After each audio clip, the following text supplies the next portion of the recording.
Hello friends, welcome to my channel GK world.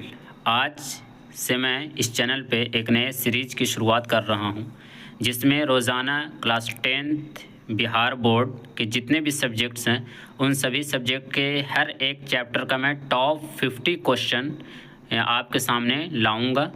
अगरचे आप ये 50 क्वेश्चन हमारे देख लेते हैं तो ज़रूर इसमें से 2 या 3 क्वेश्चन आपके एग्ज़ाम में ज़रूर पूछे जाएंगे। इस 50 क्वेश्चन में से बहुत सारे क्वेश्चन ऐसे होंगे जो पिछले कई सालों से बिहार बोर्ड पूछ रही है, और बहुत सारे ऐसे क्वेश्चन होंगे जिसे पूछने की संभावनाएं सबसे ज़्यादा है। तो ये टॉप 50 क्वेश्चन है। एक बार अगर चाहे आप क्लास 10th में एग्ज़ाम देने वाले हैं तो हमारी वीडियो को ज़रूर देखें, और हमारे चैनल पे अगर नए हैं तो चैनल को सब्सक्राइब करके बेल आइकन को ऑन कर लें। तो चलिए बिना देर किए हम लोग बढ़ते हैं आज के वीडियो की तरफ। तो हमारा पहला क्वेश्चन है क्वेश्चन नंबर 1। इटली तथा जर्मनी वर्तमान में किस महादेश के अंतर्गत आते हैं? आपके ऑप्शन है, ऑप्शन ए उत्तरी अमेरिका, बी दक्षिणी अमेरिका, सी यूरोप और डी पश्चिम एशिया। तो आपके राइट आंसर हो जाएंगे वो हो जाएंगे ऑप्शन सी यूरोप। यानी इटली तथा जर्मनी वर्तमान में किस महादेश के अंतर्गत आते हैं? तो यूरोप के अंतर्गत आते हैं। तो आपका राइट आंसर हो जाएगा ऑप्शन सी। Question number 2। हमारा क्वेश्चन नंबर 2 है कि फ्रांस में किस शासन वंश की पुनर्स्थापना वियना कांग्रेस द्वारा की गई थी? तो आपके सामने ऑप्शन है, option A Habsburg, option B आर्लिया वंश, ऑप्शन सी बुर्बो वंश और ऑप्शन डी जार शाही। आपके राइट आंसर हो जाएंगे ऑप्शन सी बुर्बो वंश। यानी कि वियना कांग्रेस के द्वारा जिस शासन वंश की स्थापना की गई थी वो था बुर्बो वंश। चलिए अगला क्वेश्चन की तरफ हम लोग बढ़ते हैं। हमारा अगला क्वेश्चन है कि मेजनी का संबंध किस संगठन से था? तो हमारा राइट आंसर हो जाएगा ऑप्शन बी, यानी कि कार्बोनरी। कार्बोनरी जो संगठन था उसी से मेजनी का संबंध था।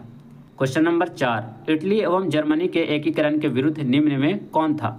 तो आपके राइट आंसर हो जाएंगे वो ऑप्शन सी, यानी ऑस्ट्रिया। ठीक है, बढ़ते हैं हम लोग अगले क्वेश्चन की तरफ। हमारा क्वेश्चन नंबर 5। काउंट काबूर को विक्टर इमैनुअल ने किस पद पर नियुक्त किया? आपके सामने ऑप्शन है, ऑप्शन ए सेनापति, बी फ्रांस में राजदूत, प्रधानमंत्री या गृह मंत्री। तो आपके राइट आंसर हो जाएंगे ऑप्शन सी प्रधानमंत्री। Question number 6। गैरीबाल्टी पेशे से क्या था? तो गैरीबाल्टी पेशे से नाविक था। आपने ज़रूर पढ़ा होगा क्लास 10th में। ठीक है, चलिए नेक्स्ट क्वेश्चन की तरफ। हमारा अगला क्वेश्चन है क्वेश्चन नंबर 7। जर्मन राइन राज्य का निर्माण किसने किया था? तो जर्मन राज्य का जो निर्माण किया था वो नेपोलियन बोनापार्ट थे। तो हमारा राइट आंसर हो जाएगा option B Napoleon Bonaparte. Question number 8। Zollverein जो संस्था थी ये कैसी संस्था थी? आपका ऑप्शन है कि ये क्रांतिकारियों की थी या व्यापारियों की थी, विद्वानों की थी या पादरी की थी। तो आपका जो राइट आंसर होगा वो हो जाएगा ऑप्शन बी व्यापारियों की। जालवेरिन जो संस्था थी वो किन लोगों की थी? व्यापारियों की संस्था थी। Question number 9। रक्त एवं लौह की नीति का अवलंबन किसने किया? मेजनी ने, हिटलर ने, बिस्मार्क ने या विलियम फर्स्ट ने? तो आपका राइट आंसर हो जाएगा ऑप्शन सी बिस्मार्क ने। रक्त एवं लौह की नीति का अवलंबन किसने किया? बिस्मार्क ने। Question number 10। फ्रैंकफर्ट की संधि कब हुई? तो आपके राइट आंसर हो जाएंगे ऑप्शन डी 1871 में। फ्रैंकफर्ट की जो संधि हुई थी वो 1871 में। Question number 11। क्वेश्चन नंबर 11 है कि नेपल्स की क्रांति कब हुई थी? तो आपके राइट आंसर हो जाएंगे ऑप्शन बी 1821 में। नेपल्स की जो क्रांति हुई थी वो 1821 ईस्वी में। Question number 12। चार्टिस्ट आंदोलन कहाँ हुआ था? आपके ऑप्शन हैं A France, B Austria, C Hungary और डी इंग्लैंड। तो आपके राइट आंसर हो जाएंगे ऑप्शन डी, यानी कि इंग्लैंड में। तो चार्टिस्ट आंदोलन कहाँ हुआ था? इंग्लैंड में। ज़रूर याद रखें, ये इंपॉर्टेंट क्वेश्चन है। Question number 13। यूनान को एक स्वतंत्र राष्ट्र घोषित कब किया गया था? तो यूनान को एक स्वतंत्र राष्ट्र जो घोषित किया गया था वो 1832 ईस्वी में। तो हमारा राइट आंसर हो जाएगा ऑप्शन बी 1832 में। ऑप्शन जो क्वेश्चन है क्वेश्चन नंबर 14 है कि कार्बोनरी संगठन जो थी इसका स्थापना किस वर्ष हुई? यहाँ पे स्थापना छूट चुका है यहाँ पे मिस्टेक से। तो कब हुई थी? तो 1810 ईस्वी में। हमारा राइट आंसर हो जाएगा 1810। चलिए नेक्स्ट क्वेश्चन की तरफ। हमारा अगला क्वेश्चन है कि एड्रियानो पुल की जो संधि हुई थी वो कब हुई थी? तो आपके राइट आंसर हो जाएंगे ऑप्शन बी, 1829 ईस्वी में। एड्रियानो पुल की जो संधि हुई थी वो 1829 ईस्वी में। अगला क्वेश्चन, एड्रियानो पुल की संधि किन दो देशों के बीच हुई? ऑप्शन ए तुर्की या रूस, ऑप्शन बी यूनान और पोलैंड, ऑप्शन सी तुर्की और हंगरी, ऑप्शन डी हंगरी और पोलैंड। तो आपका राइट आंसर हो जाएगा ऑप्शन ए, यानी कि तुर्की और रूस के बीच में एड्रियानो पुल की संधि हुई थी। क्वेश्चन नंबर 17, सेडोन का युद्ध किन के बीच हुआ? तो आपके राइट आंसर हो जाएंगे ऑप्शन सी, फ्रांस और पर्शिया के बीच में। फ्रांस और पर्शिया के बीच में सेडोन का युद्ध हुआ था। क्वेश्चन नंबर 19, ये मोस्ट इम्पोर्टेंट क्वेश्चन है, ठीक है, आप इसका ध्यान ज़रूर रखें कि पोलैंड के जो विद्रोह था उसको किसने कुचल दिया था? आपका ऑप्शन है ए रूस, बी ब्रिटेन, सी ऑस्ट्रिया और डी फ्रांस। तो आपका राइट आंसर हो जाएगा ऑप्शन ए, यानी कि रूस। जो पोलैंड में विद्रोह हुआ था उसको किसने कुचल दिया? रूस ने। क्वेश्चन नंबर 20, सन 1870 में फ्रांस और पर्शिया के बीच जो युद्ध हुआ था वो कहाँ हुआ था? तो वो हुआ था सेडोन में। अभी तुरंत हम लोगों ने पढ़ा कि फ्रांस और पर्शिया के बीच में जो युद्ध हुआ था वो सेडोन युद्ध, तो इसलिए सेडोन की जगह पे हुआ था। क्वेश्चन नंबर 21, यूरोप वासियों के लिए किस देश का साहित्य एवं ज्ञान विज्ञान प्रेरणा स्रोत रहा? तो आपके राइट आंसर हो जाएगा ऑप्शन बी, यूनान। यानी यूनान ऐसा देश है जिसका साहित्य एवं ज्ञान और विज्ञान जो है वो यूरोप वासियों के लिए प्रेरणा स्रोत रहा। क्वेश्चन नंबर 22, युवा इटली संस्था जो थी उसका विकास या फिर उसकी स्थापना किसने की थी? तो मेजनी ने की थी। युवा इटली की स्थापना या उस संस्था का जो विकास था वो किसने किया था? तो मेजनी ने किया था। आप ध्यान रखें। क्वेश्चन नंबर 23, बिस्मार्क निम्न में से क्या था? यानी जो बिस्मार्क था वो क्या था? कवि था, नाटककार था, संगीतज्ञ था या कूटनीतिज्ञ था? तो आपका राइट आंसर हो जाएगा ऑप्शन डी, वो एक कूटनीतिज्ञ था। क्वेश्चन नंबर 24, सार्डिनिया पिडमोंट का शासक कौन था? तो सार्डिनिया और पिडमोंट का जो शासक था वो था विक्टर इमैनुअल। तो हमारा राइट आंसर हो जाएगा ऑप्शन सी। चलिए क्वेश्चन नंबर 25। क्वेश्चन नंबर 25 में है कि यूनानी स्वतंत्रता आंदोलन के दौरान कौन ब्रिटिश कवि शहीद हुआ? यानी ब्रिटिश कवि, ब्रिटेन का जो एक कवि थे वो कौन थे जो यूनान के स्वतंत्रता आंदोलन के दौरान शहीद हुए थे? तो वो थे लॉर्ड बायरन। तो हमारा राइट आंसर हो जाएगा option A, Lord Byron. Next question, जालवेरेन जो संस्था थी ये किस राज्य की थी? ठीक है, ये मतलब जालवेराइन संस्था जो थी वो कहाँ की थी? तो वो थी पर्शिया की। तो हमारा राइट आंसर क्या हो जाएगा? ऑप्शन ए, पर्शिया। चलिए नेक्स्ट क्वेश्चन की तरफ। नेक्स्ट क्वेश्चन है कि हंगरी की भाषा क्या थी? इतावली, मैग्यार, पॉलिश या फ्रेंच? तो हमारा राइट आंसर हो जाएगा ऑप्शन बी, मैग्यार। हंगरी की राज्य जो भाषा थी वो क्या थी? मैग्यार। ठीक है। नेक्स्ट क्वेश्चन, यूनान के स्वतंत्रता संग्राम में किसकी पराजय हुई? यूनान की जो स्वतंत्रता संग्राम हुई थी उसमें किसकी हार हुई? तो तुर्की की हार हुई। ठीक है, यूनान के स्वतंत्रता संग्राम में किसकी हार हुई? तुर्की की। क्वेश्चन नंबर 29, मरियान किस देश के राष्ट्रवाद के प्रतीक थी? जो मरियान थी वो किस देश की राष्ट्रवाद की प्रतीक थी? तो आपके राइट आंसर हो जाएंगे फ्रांस। फ्रांस के राष्ट्रवाद की प्रतीक थी मरियान। चलिए बढ़ते हैं नेक्स्ट क्वेश्चन की तरफ। अगला क्वेश्चन, ये क्वेश्चन है कि यूरोपीय सभ्यता का पालना किसे कहा जाता था? आपके ऑप्शन है ए, इटली को, बी, फ्रांस को, सी, हंगरी को या फिर डी, यूनान को। तो आपका राइट आंसर हो जाएगा ऑप्शन डी, यानी यूनान को। तो यूरोपीय सभ्यता का पालना किसे कहा जाता है? तो यूनान को। Next question, actor of union किस वर्ष पारित हुआ? एक्टर ऑफ यूनियन जो है वो किस वर्ष पारित हुआ? तो 1688 ईस्वी में। आपका राइट आंसर हो जाएगा ऑप्शन ए, 1688। नेक्स्ट क्वेश्चन की तरफ हम लोग बढ़ते हैं। क्वेश्चन नंबर 32, 1789 की फ्रांसीसी क्रांति के समय वहाँ किस राजवंश का शासन था?